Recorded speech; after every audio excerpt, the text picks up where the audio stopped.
docteur Gilabert répond à nos questions sur les cancers digestifs.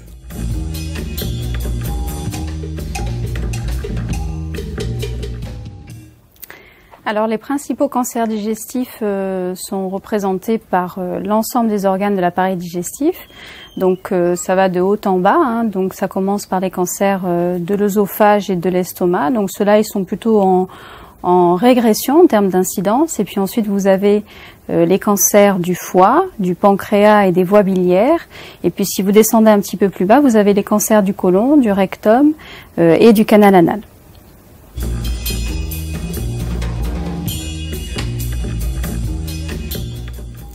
Alors les symptômes des cancers digestifs vont dépendre évidemment de l'organe qui va être atteint. Si vous avez un cancer de la sphère digestive haute, on va dire, vous avez plutôt des symptômes comme des douleurs et des blocages alimentaires. On appelle ça la dysphagie par exemple. Et puis si vous avez un cancer de la sphère abdominale, donc le pancréas ou le foie, vous pouvez faire des jaunisses avec une altération de l'état général. Et si vous avez un cancer du côlon, ce sera plutôt potentiellement des douleurs et puis une alternance entre la constipation ou la diarrhée et parfois du sang dans les selles.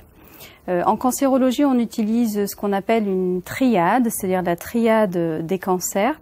C'est la triade des 3 A. A pour altération de l'état général, autre A pour amaigrissement et autre A pour anorexie. Donc si vous vous altérez, que vous êtes fatigué, que vous avez moins d'appétit, que vous maigrissez, il faut rapidement consulter.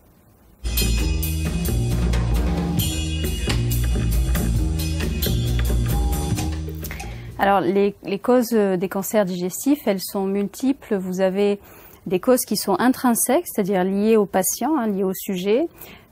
Comme par exemple de la prédisposition génétique. On a parfois dans certaines familles des gènes de prédisposition qui donnent des cancers, notamment dans le cancer du pancréas, dans les cancers colorectaux.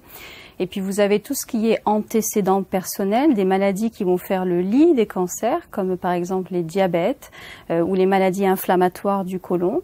Ça, ce sont les facteurs liés au patient. Et puis vous avez les facteurs qu'on appelle extrinsèques, donc les deuxièmes causes de cancer, où là, c'est tout ce qui est lié à l'environnement. Donc l'environnement, c'est l'exposition au tabac essentiellement, et puis à la pollution, quelle qu'elle soit, atmosphérique ou autre, et puis l'alimentation qui joue un rôle extrêmement important dans les cancers digestifs, puisque les gens carnivores ont plus tendance à faire des cancers coliques, par exemple, que les autres.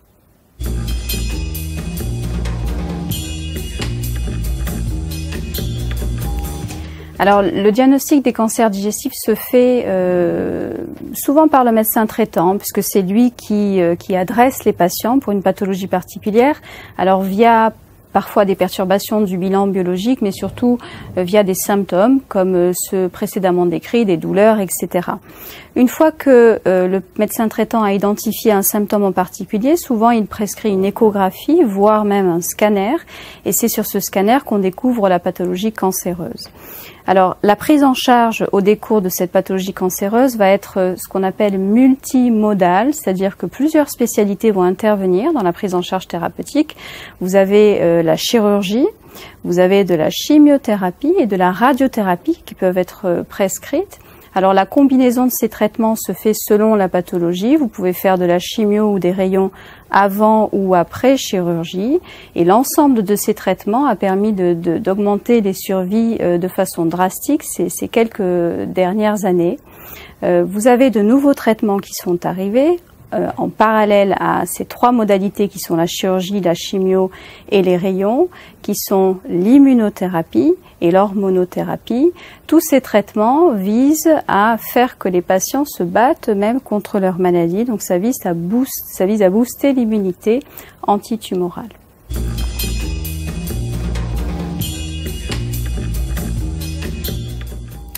Alors les conseils qu'on peut donner aux patients qui ont des cancers digestifs, c'est avant tout de ne pas en faire, évidemment. Donc d'agir sur la prévention de ces cancers avec notamment une activité physique régulière. Il ne s'agit pas de faire une activité physique très intense, mais simplement modérée, mais quasiment tous les jours, puisque cette activité physique va prévenir certains cancers. Et puis vous avez un deuxième axe sur lequel vous pouvez jouer, c'est l'alimentation.